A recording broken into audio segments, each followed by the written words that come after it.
Continuing education knows that at the end of the day, students want to graduate, and we can help them do that because we really listen to their needs, and we can offer them flexible options both within continuing education and across the campus. We don't take a cookie cutter approach. We realize each student comes with their own story.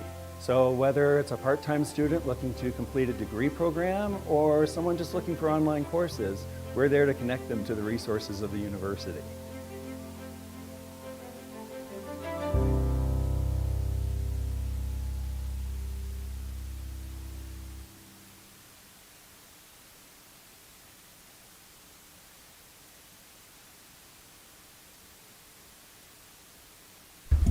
Panelists, thank you.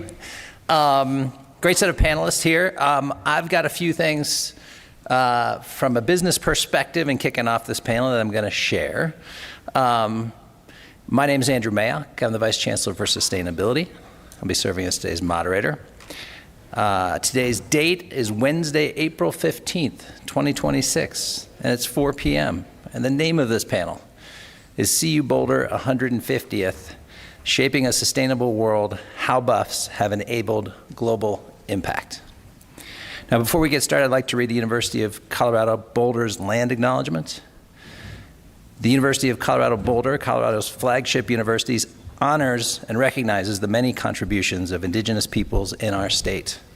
CU Boulder acknowledges that it is located on the traditional territories and ancestral homelands of the Cheyenne, Arapaho, and Ute, and many other Native American nations. Their forced removal from these territories has caused devastating and lasting impacts. While the University of Colorado Boulder can never undo or rectify the devastation wrought on Indigenous peoples, we commit to improving and enhancing engagement with Indigenous peoples and issues locally and globally. We will do this by the following: recognizing and amplifying the voices of Indigenous CU Boulder students, staff, and faculty on their work; educating, conducting research, supporting student success, and integrating Indigenous knowledge; consulting, engaging, and working collaboratively with tribal nations to enhance our ability to provide access and culturally sensitive support and to recruit, retain, and graduate Native American students in a climate that is inclusive and respectful. Thank you, and once again, welcome to CWA and today's discussion. We ask that all of our attendees remain respectful throughout the discussion. Looks like a rowdy crowd. And refrain from interruptions. Signs, banners, and noisemakers, which are clearly present, and other audible disruptions are not permitted and will result in those responsible being asked to leave the room. This includes panelists, I might say. I should put my kazoo away? Put your kazoo away, and I say this with some history with Will over the last 2 minutes. Make sure your phone ringer is turned off. Time will be allotted for questions from our in-person audience. We will take questions via handwritten note cards. Please raise your hand if you have a question, and a producer will give you a note card and a pencil. Please print legibly. Then raise your hand when you have a completed card, and a producer will collect it and bring it to me. And now, I would like to say a quick word as we kick this off, and that I think this week and this extraordinary overall conference gives us an opportunity to celebrate and to examine CU Boulder's legacy when it comes to sustainability, and to importantly look forward at the next 150 years. Since this university opened on a prairie hillside with a single sandstone building and an audacious sense of purpose. The question for today's panel is simple on a macro sense. What have Buffs done with that purpose when it comes to sustainability, and what will we do next? But before we go to that, let's start with Colleen and come this way down the panel with an introduction. Thank you, Andrew. There we go. There's this little annoying, I'm hearing myself talk. My name is Colleen Scanlon-Lyons. I am like maybe a triple buff now that I'm thinking about this. I did my master's in anthropology here, and I also did my PhD here, and now I'm a professor. I'm one of those rare breeds that actually stayed here. Why would you leave? I am a professor at the Institute of Behavioral Science. I'm a research professor. I'm an anthropologist, like I said, and I teach for the Masters of the Environment program, and I'll talk a little bit about that. And I also run the Governor's Climate and Forests Task Force. It's a whole big name that's very hard to get out of your mouth. We can also call it the GCF Task Force. So as I say this for friends and family in here, it's GCF Task Force, which is a group of subnational governments, governors and their staff, who are committed to curbing tropical deforestation and promoting sustainable development. 45 states and provinces, 11 countries. It's a big deal, and it's here in Colorado. So we work all over the world. Thank you. Thank you very much, John. Thank you, Andrew. Hi, folks, and thank you for having me here. It's a privilege. My name is Joel Harder. I'm a professor in the Department of Environmental Studies, and my focus, most of that work, is on natural systems and a couple of human natural systems. I'm an engineer by training, believe it or not, a couple times over. Came here in 2014 to start and lead the Masters of the Environment program. I started that and led that for 10 years, and then started a second program called the Outdoor Recreation Economy program. Both are flagship programs in their own right. MEMV program has now grown to become the largest professional master's program in sustainability in the Intermountain West, and the ORE program is the only program of its kind in the US. And then I also work with organizations to bring sustainability into their organizations. So I sit on the Global Council for Sustainability for Volkswagen Group, which is the world's second largest automaker, and 1.5% of global CO2 emissions in their supply chain. So big responsibilities. So thanks for having me.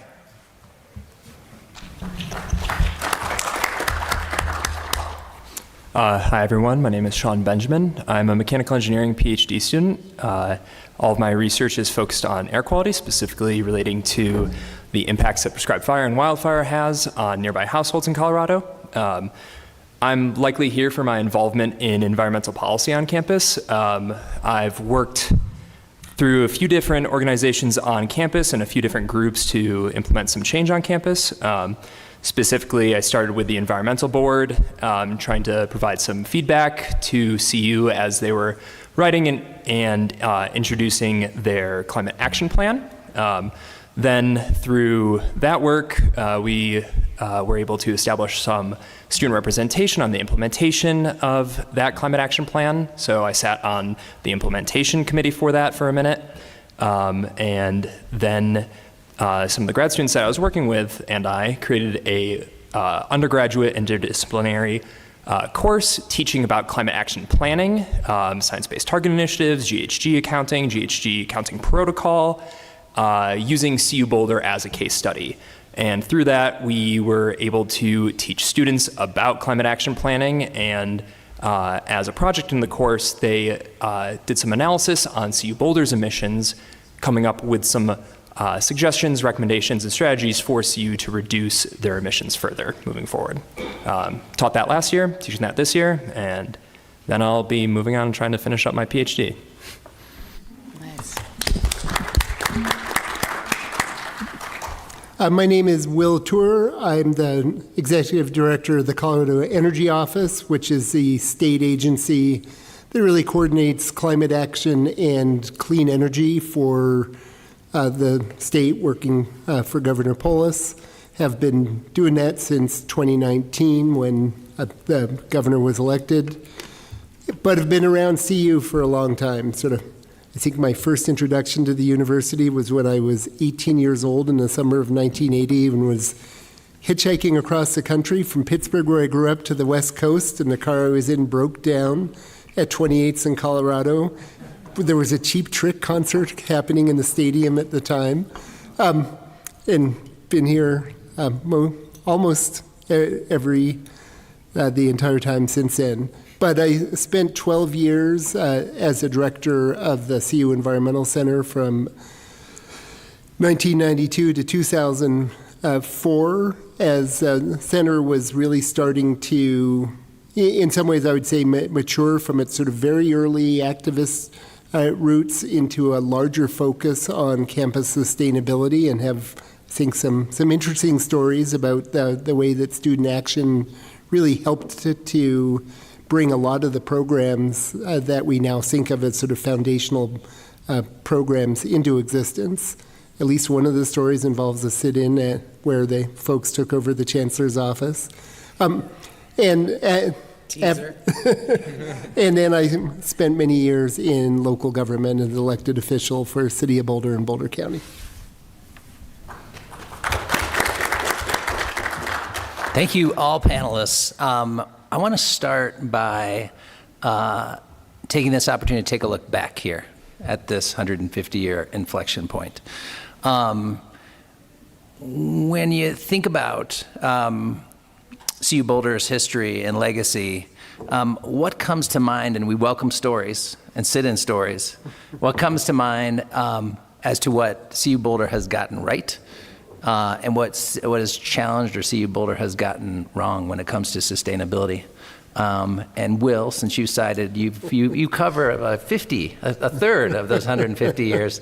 Let's start with Will, and then we'll go to Sean, and then we'll move on down the line.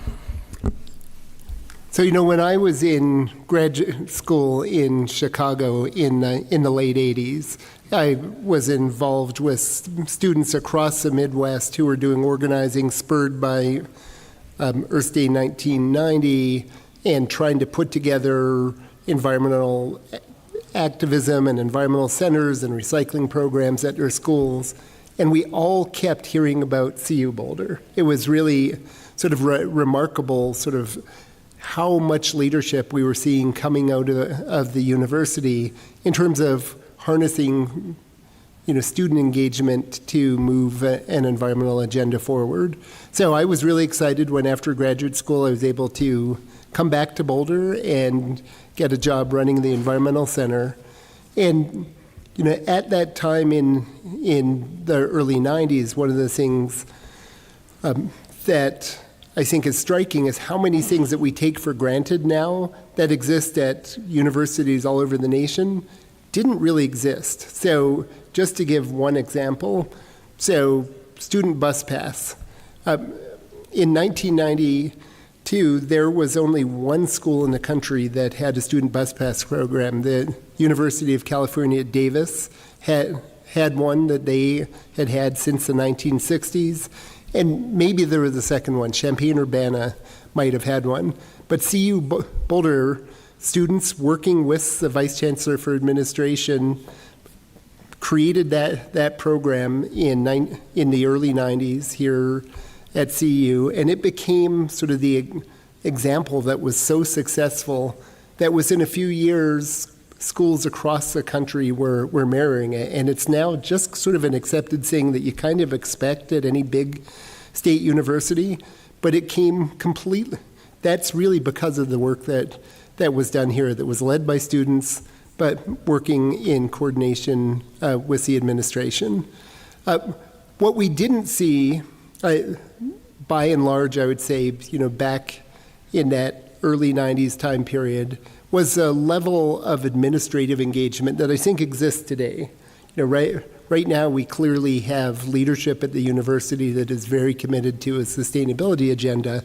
At the time, it was coming almost solely from students. And so that's one of the things that I think gave it a lot of vitality, but there was something missing, which I think, is now much more a part of the culture here. Great. Thank you, Will. And going to the present day, Sean, as a student, and I think, picking up on Will's comment that for decades, the E-Center, student body in general, pushed administrations that weren't leading when it came to sustainability. That's changed a bit, right, with the chancellor and hopefully with the vice chancellor for sustainability. And so that's Andrew's role, by the way. What's the cause today? Like where should the action be on the challenges front? And welcome again. Looking back during your time here, where are we doing well? Yeah, great question. So the question of what has CU gotten right, what has it gotten wrong? A lot of big progress recently. I mean, writing and releasing a climate action plan, that's not something that every university does. Committing to emissions reduction, sustainability in Spirit is huge. It does a lot to kind of change the culture around campus, really drive that from the top down. And yeah, changing it so that it is an ministerial run process instead of being pushed by students now, that's huge. It takes a load off of students to push for that. You know, we want to see a lot of change in the world and we want to push for it, but that takes a lot of time and energy from us when really, like, we're just supposed to be doing math sometimes or writing a paper. So it is really nice to see that. And the next steps are really just to put our money where our mouth is. It's to implement that change that we've been talking about.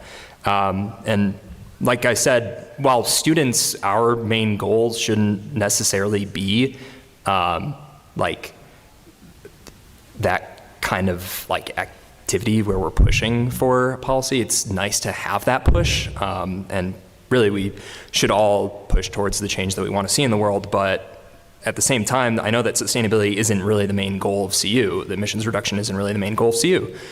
CU's goal is education. It's to teach students. However, you know, at the same time, teaching is leading, and it is really important to lead by example and to be the change that you do want to see. So whether that comes from the administration, whether that comes from students, it's good to push to, you know, make the positive change that you want to see. Thank you, Sean. Thanks for your leadership in not only pushing for the climate action plan, but continuing to lead through the class that you're teaching that you raised earlier in the introduction. I'm gonna go down to Colleen and take you up, Colleen, on your international view, and that you have the opportunity to see not only CU Boulder, but universities around the world. So it'd be great as you contextualize the answer to this question of successes and challenges from today looking backwards, how that might look from an international lens as well. Absolutely, thanks.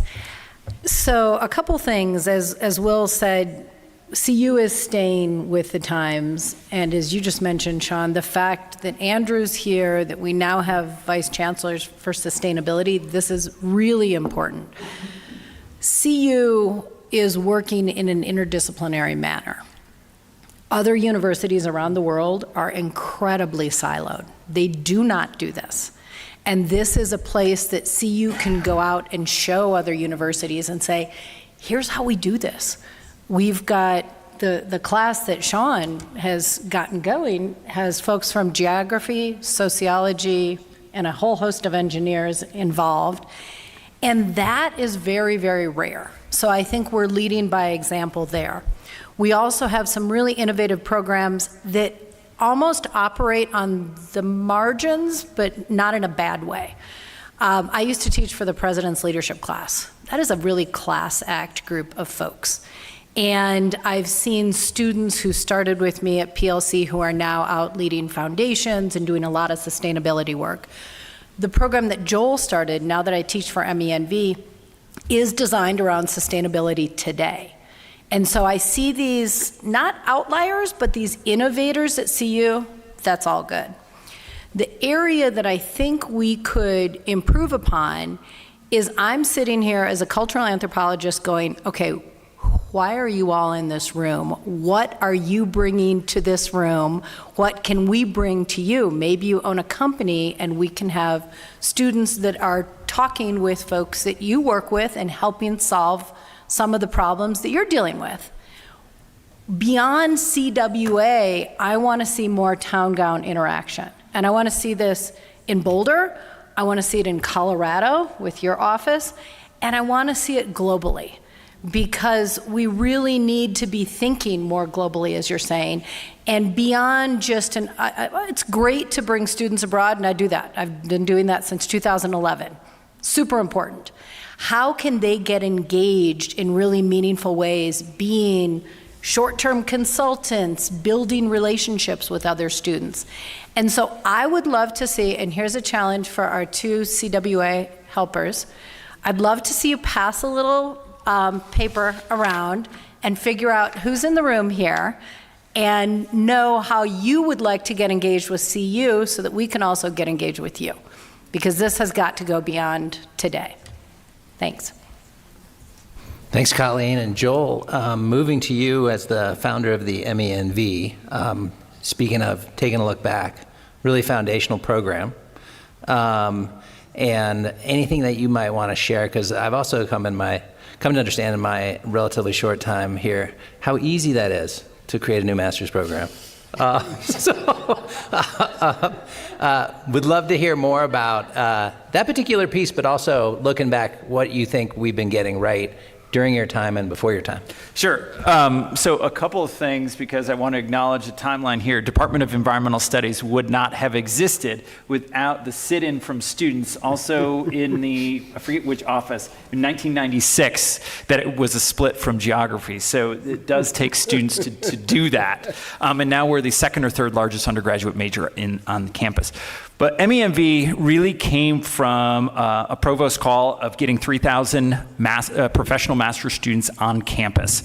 And it really came from a variety came from an interest in innovating around campus and creating that opportunity. I want to give you just two quick stats. Number one, 20% of the students here at CU go on to graduate studies or academic careers or research career. That means 80% are remain to do something else into their professional careers. Second thing is 53% of all undergraduate students in the country go on to careers outside of their major in the first 5 years.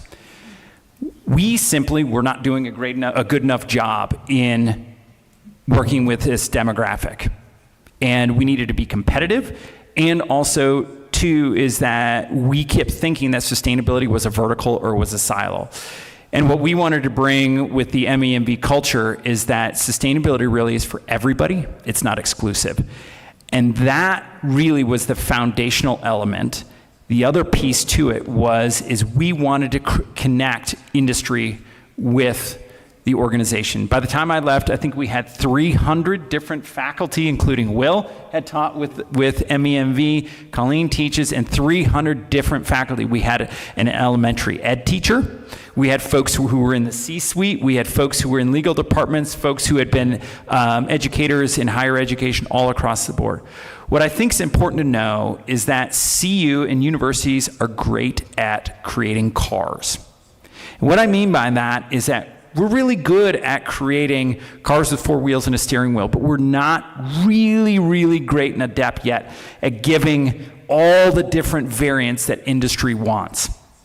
A red car, a car that's supercharged, a car that's 5-speed, 7-speed, a car with all the different things. I can tell I'm in now the car business, and so I'm thinking a lot about this.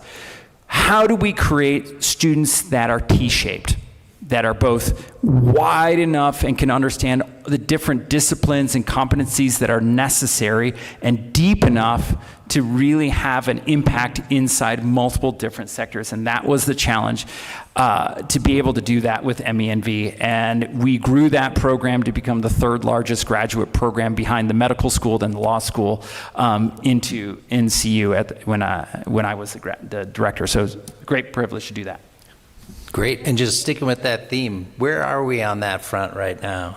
As to the T, across beyond MENV, like when you take zoom out a little bit to the university at large? Yeah, I think, this really comes from, at the university level, in my opinion, be able to take risks. Mm-hmm. And we need to think a lot about what those risks are, even when we don't have a lot of data points.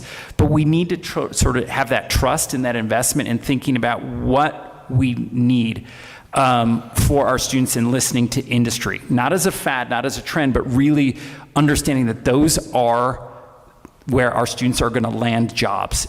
And so where are we? I think we're still, number one, really still focused at recruiting students in, as opposed to thinking about retention, that career-connected learning, and into that placement, which is going to turn that flywheel and for getting more students. I think we've created some really innovative programs here at CU, ORE, MEMB, of course, that I was involved with, but we have the Masters in Sustainable Business that was just launched, and so I'll give a plug for that at the Leeds School of Business. Within the CU system, there's also a Sustainable Business program at CU Denver. Applied Math is some really interesting programs. So at one point, when we started thinking about MENV and professional master's programs, they were sort of thought of as second rate, or if you couldn't get into a research track program. And I want to dispel that, because like MBA programs, they provide enormous value to organizations and can do some really, really interesting things. Great. Thanks for adding that. And you were conveniently sat next to a current student. So, Sean, just sticking with that thread, from your perspective as a student, as you look at your peers, you look at your friends, how are we doing on that front from a T-shaped theme?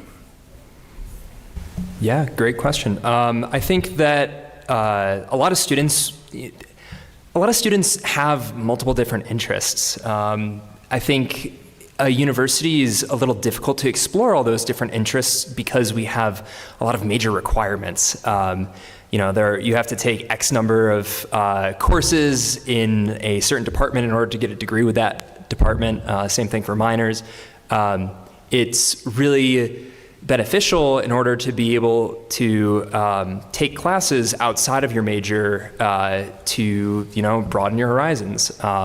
So opening up the opportunity to take more classes outside of your major is important. And I tend to know students that have a plethora of interests outside of their major. I mean, I've taken law classes while I've been here. I've taken I guess I've taken engineering and law classes since I've been here, so not a super wide net for me, but I'm also a PhD student. We're supposed to sit in a hole and learn about one thing very specifically for the entire 5 years that we're here. So I've been lucky to have the opportunity to branch out, but in an effort to remedy that, my colleagues and I created a class that is cross-listed in multiple different departments to teach sustainability, which is a interdisciplinary problem. It crosses all boundaries. It's climate change affects everyone, so everyone needs to be educated about it, and everyone needs to be able to learn about how they can use their skills to make a difference.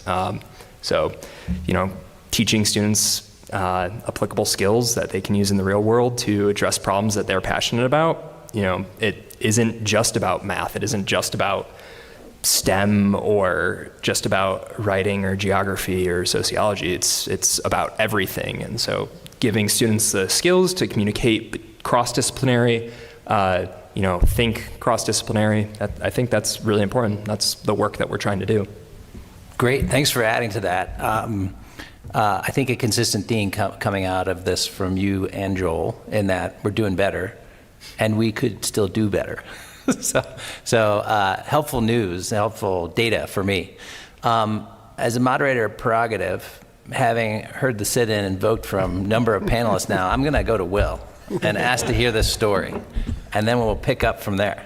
Yeah, so think back to the mid-1990s, huge amount of student interest in environmental action and environmental studies. There were hundreds of people who were majoring in environmental studies, but there was no real environmental studies program. There was essentially I think one staff person in the Department of Geography who coordinated it, and people could sort of pick and choose from different departments to take classes, but there really weren't any dedicated classes for those majors. There was no effective advising, and so you had hundreds of students who just were thirsting for something that didn't really exist at the campus. And the thing that opened up the ability and sort of made it the right time to do this sit-in was at the time there was a problem on University Hill that involved people drinking too much beer, probably still a problem, but it led to some things that were characterized at the time as beer riots. And it was like terrible press for the university. It was really bad for town-gown relations. And a group of students who were at the Environmental Center were talking about this, and were like, this is the time that we should show that students, what they really want is a great education. And so they came up with the idea of, we're going to do a march through campus, and we're going to sit in at the chancellor's office, asking for the creation of a true environmental studies program that will give us what we deserve, give us the level of resources that students in other programs are getting, and give us a great education. And they did it, and the response from the administration was exactly what they were hoping for, because A, they had a very compelling case, B, people could sort of look and see where society was going, and an interest at that time in environmental and sustainability issues was growing, and that this could be a strategic strength for the campus. But third, just from a pure sort of public relations, community relations perspective, being able to have the story being rowdy students demanding a great education was so much better than a story about drunk students overturning cars on University Hill. And so it was like the perfect time. And the students were, I think, incredibly strategic in how they approached it. And they knew sort of just how far to push it before stepping back and like making clear that they really wanted to have productive conversations with the administration and not just be, rowdy and pushing it. And that pretty quickly led to the chancellor convening a group of faculty to examine the issue, and over the next couple of years really led to the creation of the environmental studies program and to the allocation of real resources for things like dedicated faculty lines. So that was, I think, that was a place where sort of the student action really helped to facilitate something that I think the university was sort of primed for, but just there was nobody making it happen. Yeah, thanks for sharing. I think to your point in your introduction,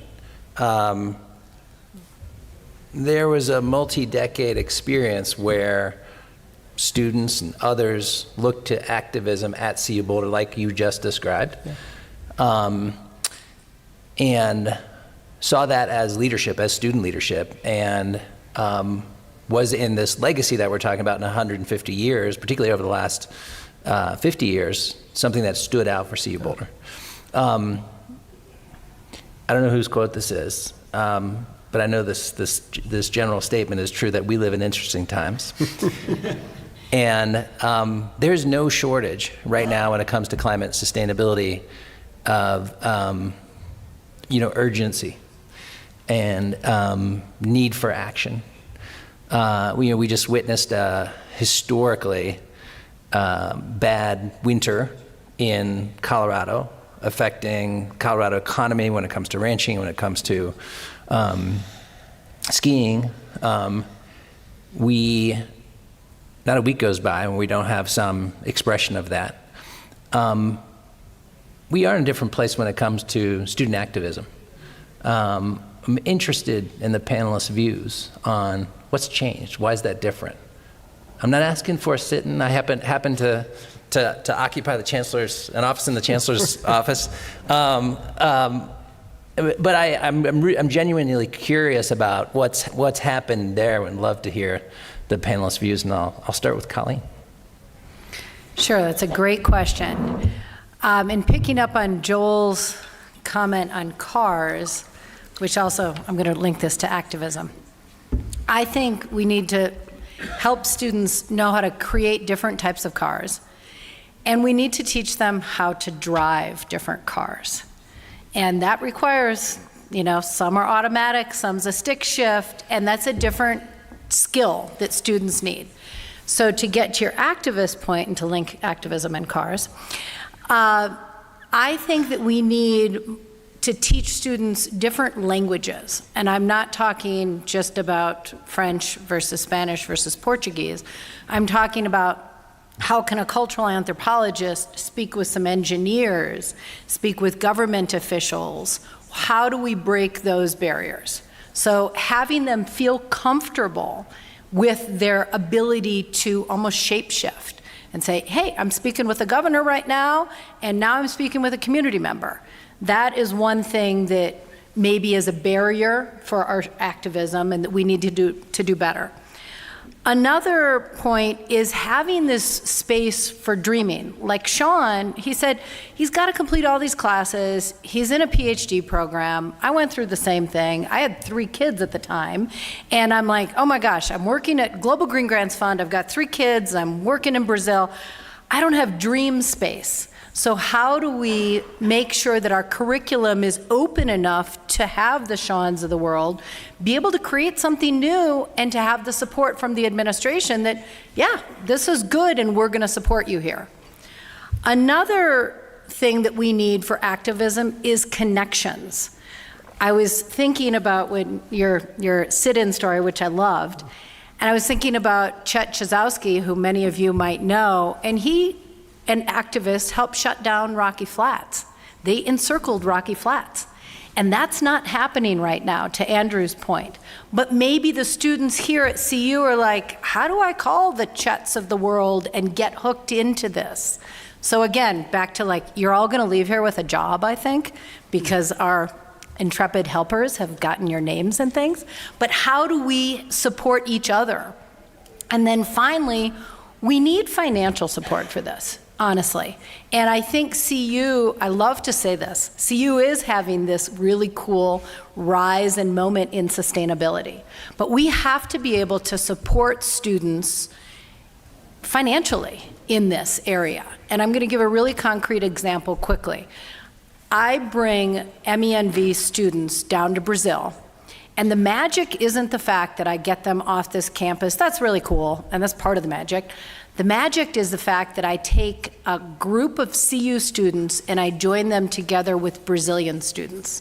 And they travel through the Amazon for a week, and then they go to the Atlantic Forest for a week.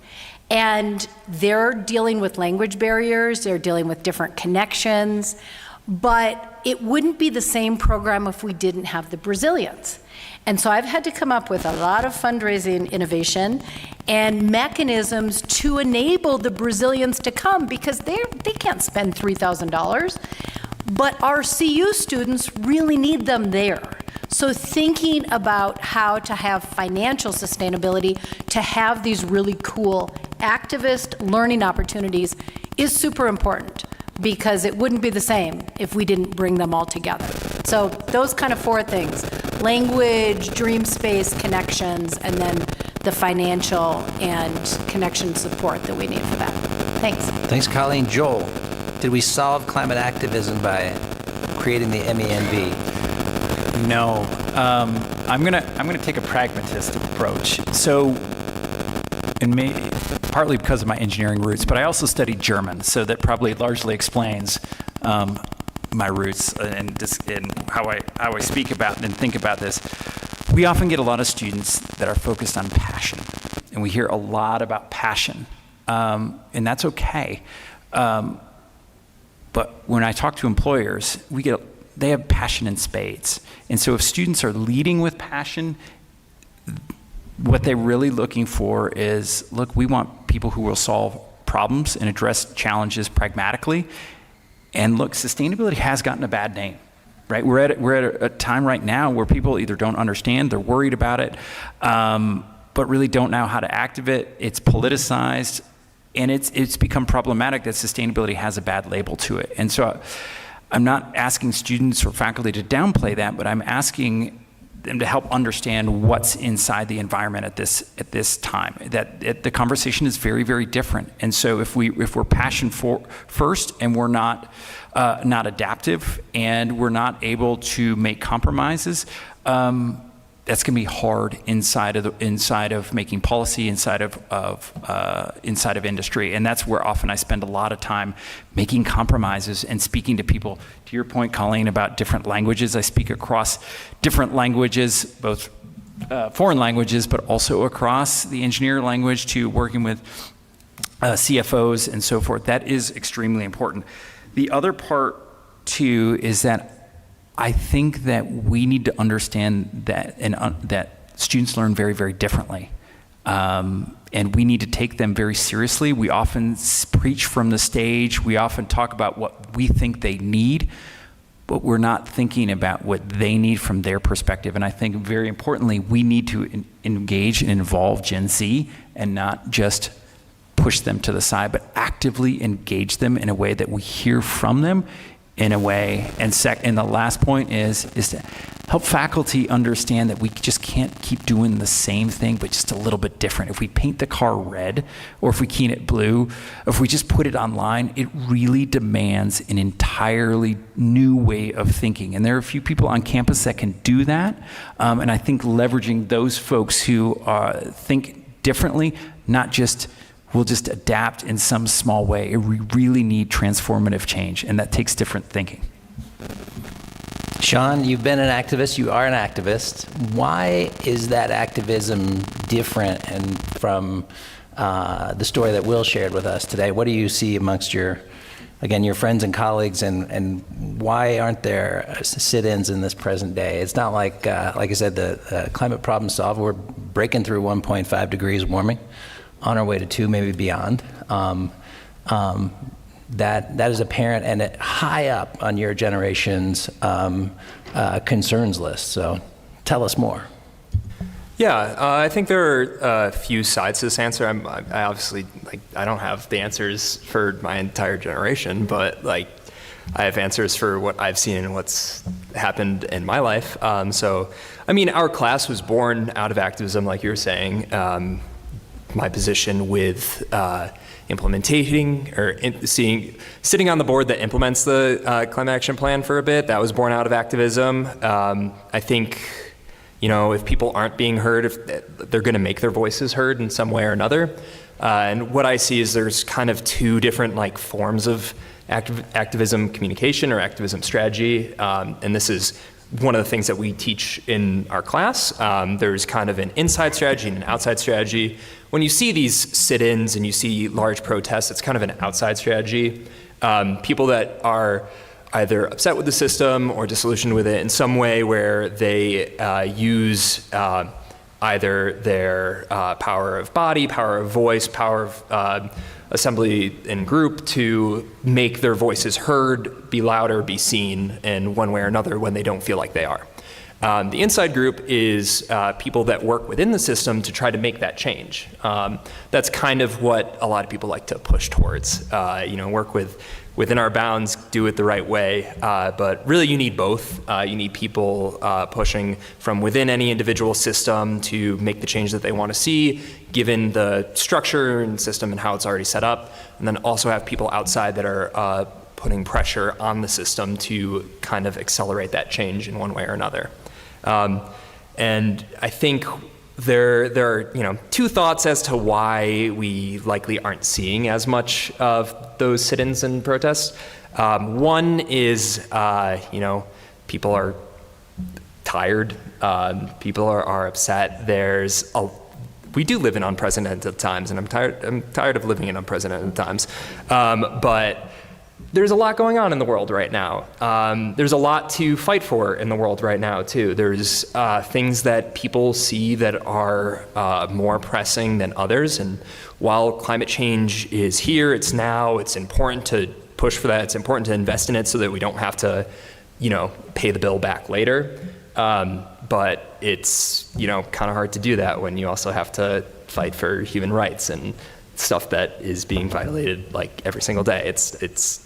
There's a lot to fight for in the world right now. So climate change might, take a back seat to authoritarianism or anything else that a lot of people see as major problems.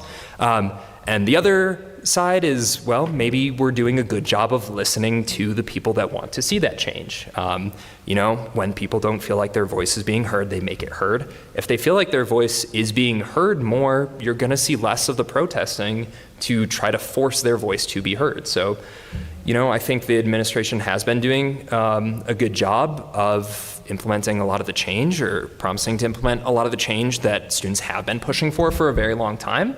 It's finally here. The Climate Action Plan is in place. If we can hold up our end of the bargain and push things through, then yeah, you're not going to have people fighting to push things through because it's already underway. Makes sense, and the zone is indeed flooded. And thinking about your what we all face in addition to climate. Will, you were here during the time of the sit-ins. You hold a position in Colorado state government. What are your reflections on this question? Yeah, so maybe building on Sean's comments, I do think one of the things that has really changed is that sort of climate action has gone much more mainstream and is much more a part of the platform of at least one of our major political parties. And so, you think about the fact that at the national level during the last administration when the Inflation Reduction Act passed, that climate was really in many ways the central theme of the Inflation Reduction Act.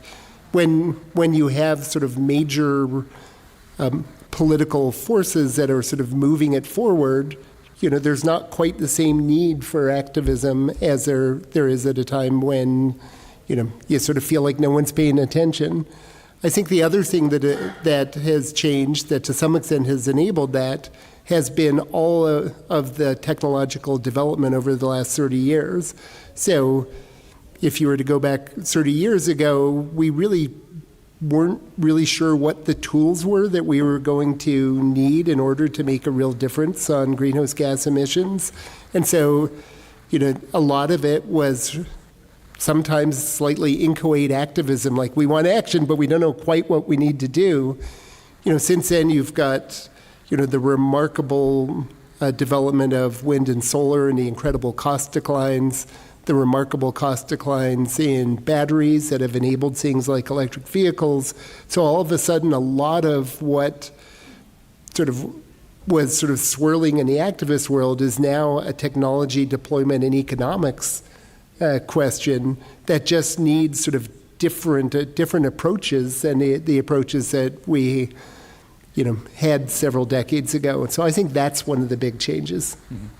Great. Well, thanks, panelists, for taking a look at the past, reflecting a bit on the present. We're going to turn our attention to the future. We've got a question which helps us tee up this question for the future. So in addition to answering this question, your views on this question, thinking about threading in what CU Boulder can be and should look like, not only the next 5 years, but the next 50 years and the next 150 years. And the question that helps tee us up for that as well as how can CU's work become a source of solutions at scale for problems like energy resilience and extreme weather events? I'll go right back to you, Will. So a couple of thoughts there. So one is I think CU really does have an opportunity to lead by example. And I'm, for instance, very excited by the work that CU is doing right now, looking at the potential for really innovative approach to use of geothermal energy, using deep geothermal to do the heating and cooling of the campus, a way that potentially could provide a new model for the United States. This is not an approach that we've seen in this nation before. I was very excited that the Energy Office was able to help fund the early analytical work on this. We're very excited about that too. Thank you. Yeah. No, we love the partnership. And that's the type of project where I think CU has the opportunity to show that it's possible to do something at scale and provide a model that could be adopted in many places throughout the world. Heading to you, Joel, how would you field this one?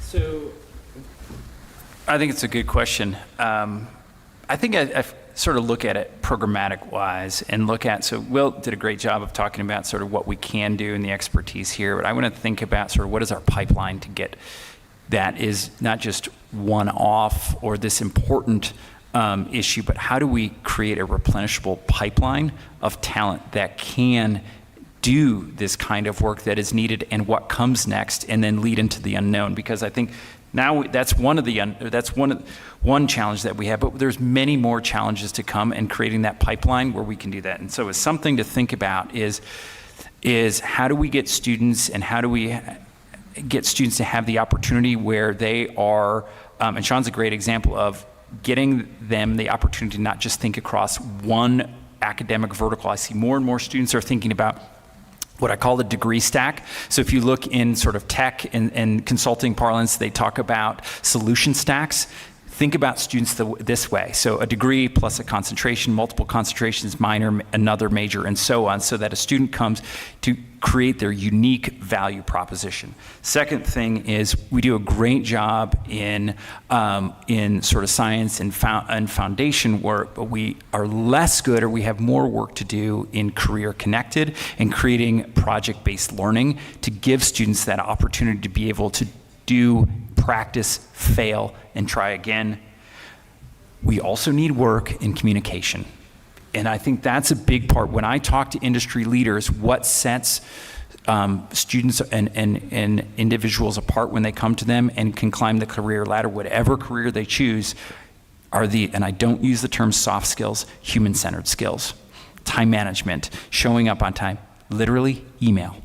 How do we get students to visually communicate? How do they get them to communicate across different modes and different constraints? That's really important to get students the skills that they can do and the skills that they can communicate. And lastly is, what are those industry partnerships that we're going to need? And when I say industry, it could be community partners, it could be nonprofits, it could be agency or state. We need those partnerships, and that takes time and trust to be able to do that. And that work is really going to move at that speed of trust. And so all of that infrastructure that isn't necessarily seen, it's not that physical touch piece, but all the deep work that it takes to turn out students that are moving them from adequate to competitive, and we need to move them into the coveted space. And so if we want to look at creating solutions and we want CU to be that place, we need to move around this meeting the moment as an adequate. We need to move them into what it takes for our students and our faculty and expertise that we have here in the place that we've created here to be coveted. And I think that's a very different mindset. Sean, I can't resist the faculty-student juxtaposition here, so I'm going to go to you next. Feel free to throw some shade on Joel here, okay? Light things up here, give a little spice. But also feel free to provide whatever your reaction to that is, as well as, of course, your views on this question as a whole. Yeah, well, unfortunately, Joel and Will both stole my answer. So this is less shade throwing and more of agreement.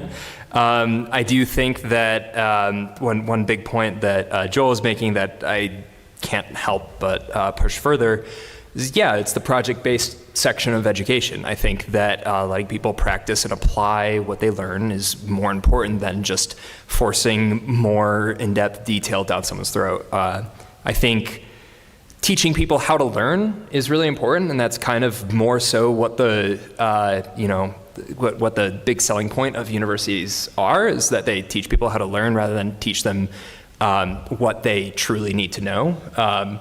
I think that, and that's something that employers look forward to a lot of the time. You know, you kind of tend to learn on the job, at least that's my experience. I have only worked in industry for 3 years between undergrad and grad school in aerospace, nothing like what I do now, but that was fun. But yeah, it is, you know, I've learned that, you know, you need to be able to be open, be malleable, be able to learn on the job, be able to change as you go. But you know, you need to know how to fail, how not to freeze when you fail, how to pick yourself up and move on when you do fail, and be able to spot the common pitfalls of what leads to that failure so that you can avoid it in the future.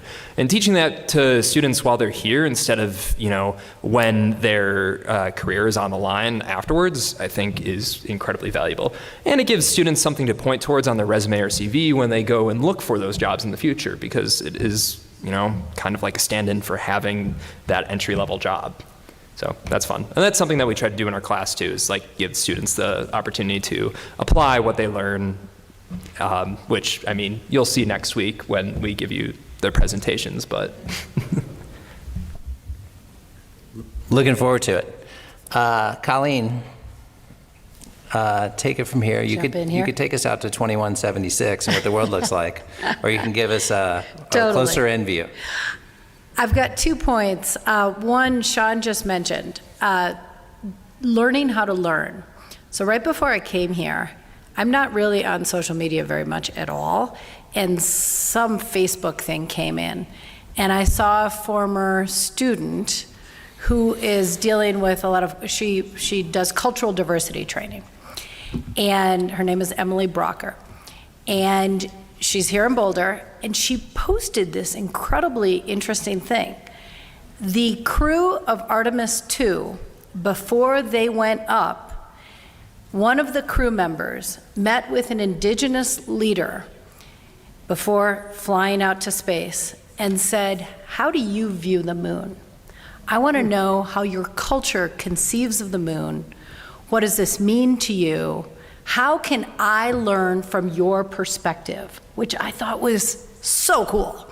So of course I congratulated her and then got back to thinking about this panel. So learning differently, learning across disciplines, as everyone has touched on, is really important. And then let's go out to, what is it, 2060 or 2020? Whatever you said, 60 years from now. It'd be really cool if we had, and again, I'm just kind of thinking out loud here, it would be cool if we had task forces here at CU that reached across disciplines with professors and with students who were ready to respond to compelling problems that are happening right now. So when the new governor comes in and says, "Oh my gosh, we got a wildfire breaking out," they can call Andrew and Andrew can say, "I've got 10 or 20 experts at CU from different disciplines who are all studying wildfire, and they're going to be able to work with you." Same type of thing with drought. Same type of thing with business development. Joel and I are like exploring, gosh, how can we make more connections between leads and sustainability professors here on campus? Because leads is really important. And to your point about how students need jobs, how can we think differently? So my vision, if we had millions and millions of dollars and lots of really good dreamers out there, would be to create these task forces.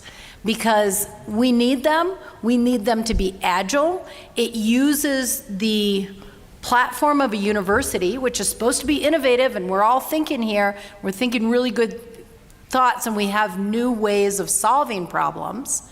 And it uses also the realities that everybody that's not in the academy is dealing with right now to come together and say, let's address a big problem. So task forces is my vision. And I would start also right now, I've got a first task force idea. So I work across the Amazon, and right now it's incredibly inefficient to fly, what are they called? They're tanks of gas, like you cook with in your grill. So we fly these all around the Amazon because people don't have energy. Well, we've got engineers who can think about alternative sources for energy.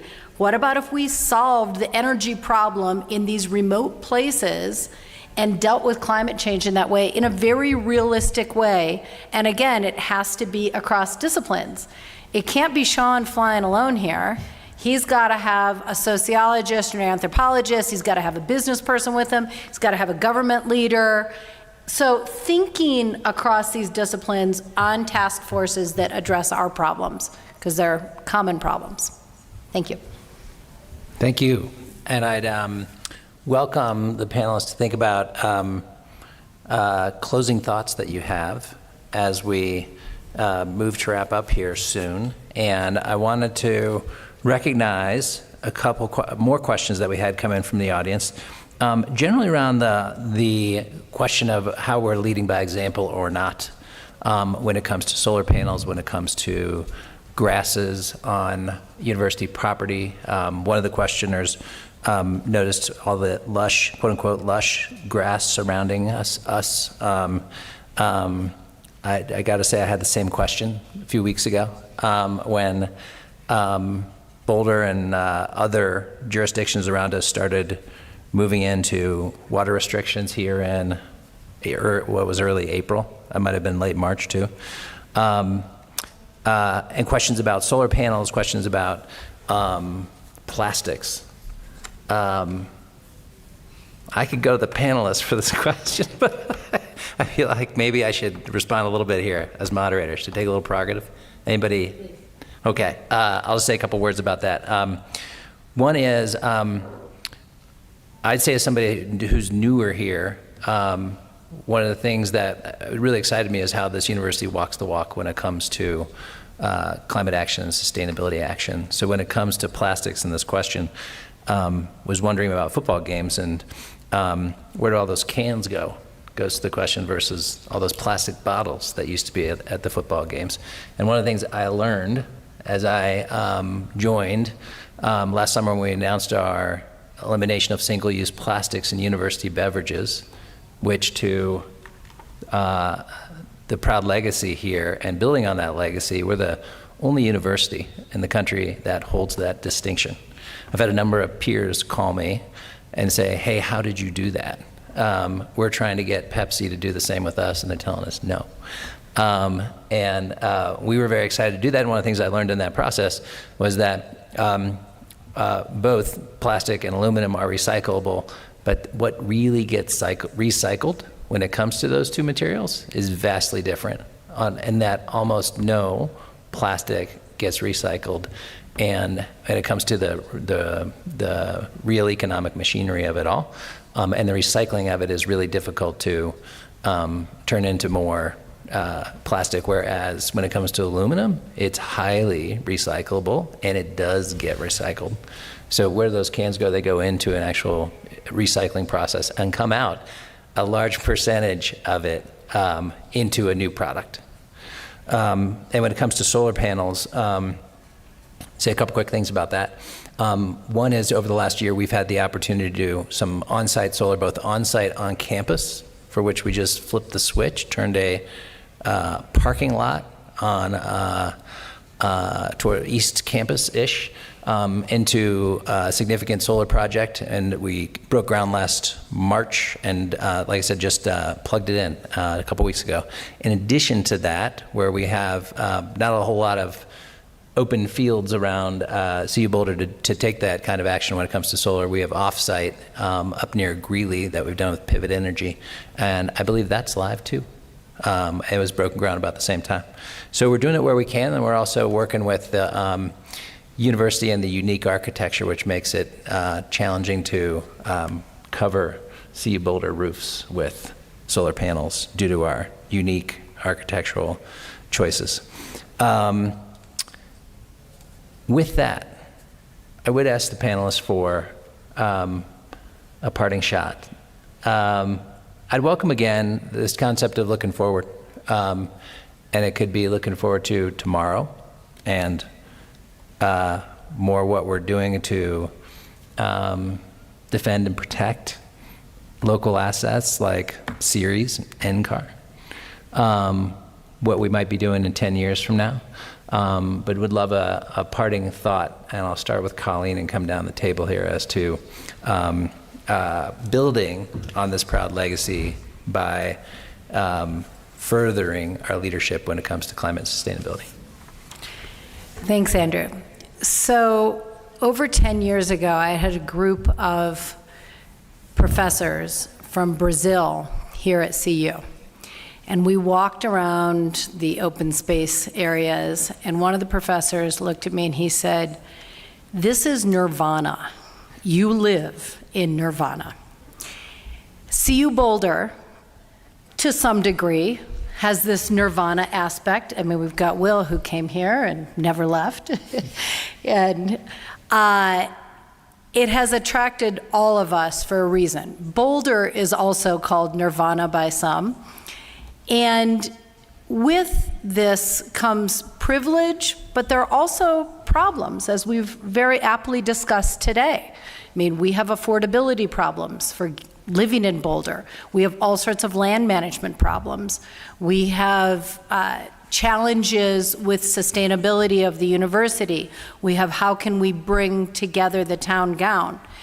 So I think my parting shot is considering that we are sitting here in this amazing hotel discussing sustainability and that that's a unique privilege for us, how can each of us leave this room a little bit changed? And it might be through a small connection, as Sean was talking about. Activism might be having a conversation with somebody that hasn't thought about sustainability. It might be meeting with a political leader. It might be this quiet activism, and I really liked that. It's not necessarily waving a flag. But each of us has specific skills and perspectives that we can use to advance sustainability.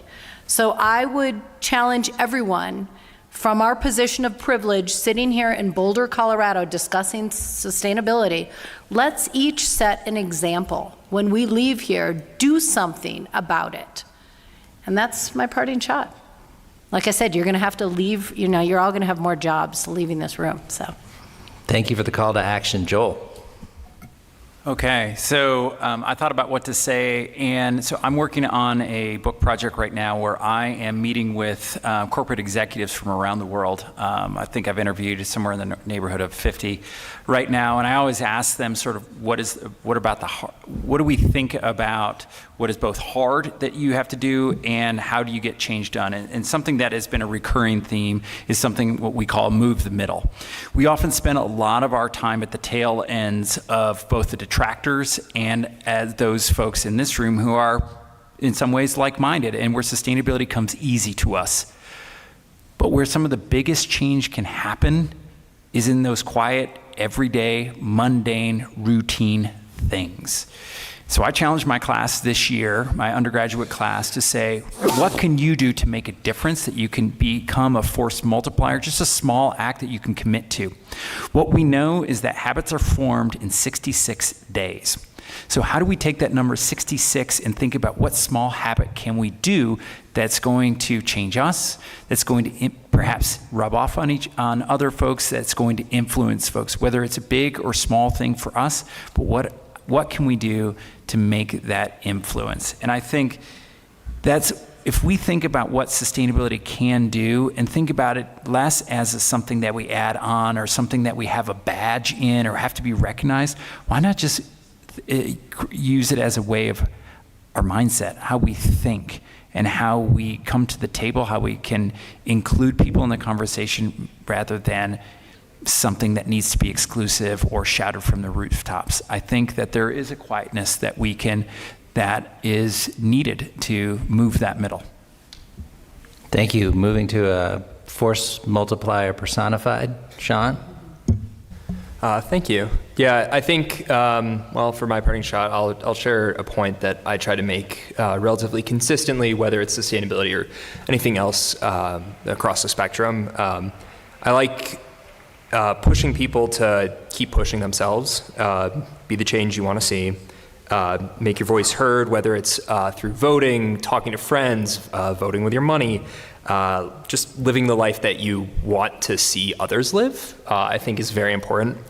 I think it's also important to listen rather than make your voice heard. It's important to hear where others are.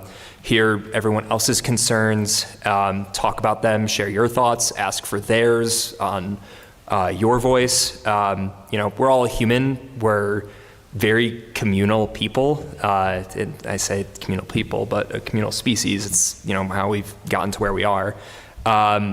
We're stronger together. We're stronger in groups than we are apart. So I think it's important to follow your passions, follow your interests, find your group, find the people that make you stronger, find the people that you can make stronger, find the people to amplify their voice. They'll help you amplify yours. They'll help refine your thoughts. You can do the same for them. Find your people, make your groups, keep your arms open for others in those groups, invite anyone in that is interested and in good faith. And that's how you make the real change.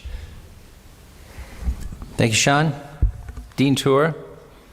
I think two thoughts that I would share. One, on the leading by example front, where I would recommend that CU really lean into the hard issues, because there are some things that are just, they're going well, despite all of the countercurrents coming from the federal level right now. We're moving to a clean electricity system in this state, and that is largely going to be solved at the level of utility scale generation. But from a campus perspective, you have sort of two large sources of emissions that I think are much tougher, both transportation and the need through both transportation demand management and electrification to really transform the transportation system. And then the really difficult problems that are, challenge that's out there of decarbonizing our buildings and moving away from burning fossil fuels in order to heat and cool our buildings. And so those are the places that I think there's a real opportunity to lean in and create examples that are transferable and inspiring to institutions and communities across the world. The other thought that I would share is really building on some of the discussion about project-based learning, where I think that there is such an opportunity for students not just to do project-based learning, but to actually have groups of students working over a sustained period of time to actually implement sort of real change. And when I think about the learning opportunities that are out there for students that come from not just studying a problem, coming up with, okay, here's ideas for how we can fix it, but actually being the ones who are in the room with others, negotiating the solutions and really making them happen. I think that is one of the best learning opportunities. And when I think about who I look for when we are hiring students, that's really what I look for. And so I think thinking about where there are opportunities for the academic side of the university and the sustainability administration and entities like the environmental center or student government to really work together to give those types of learning opportunities, I think that could be something really special. Thank you. And I think that our panelists' parting shots really also helped answer that question, going back to what is activism today? We have a broad call for action and then a number of very tactical and practical ways to go about it. So with that, I would thank our audience members for joining us today and thank our panelists for all their insight.